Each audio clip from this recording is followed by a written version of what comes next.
Breki, hvernig tilfinningar þar eftir leik 1? Bara feginn að hafa ekki kastað þessu frá okkur hérna. Mér fannst við bara virkilega kærulausir svona undir lokin. Og þar á meðal ég hérna með fáránlegt play. En hvað ert að reyna að gera? Hvað er drauma niðurstaðan úr þessu að reyna að gera? Hugsunin var í rauninni að við áttum 2 villur að gefa. Ætlaði að fara fyrir boltan en það var líka bara snöggur og ég bara mista á honum. Hvernig líður með svona þitt hlutverk? Finnst þér það stærra eftir að Daniel dettur út? Já, þú veist. Kem bara inn og gera það sem ég beðin að gera. Og það var að stoppa Gex í kvöld. Þannig að bara... Það gekk mjög vel, ég get bara sagt það við þig. Gengið þokkalega. Hvernig var að spila fyrir framann þessa stund? Það var bara sjúkt sko. Það verður ekki skemmtilega þetta. Það er bara geggjaðir. Spenntur að fara í síkið? Virkilega spenntur. Er eitthvað svona sem öskrar á þig að þið þurfið samt að gera öðruvísi?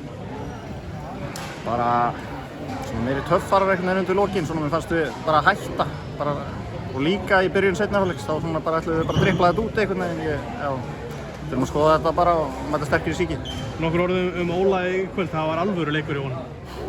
Takk elsku Óli minn, þetta var frábær frammistaða hjá þér. Takk fyrir þetta.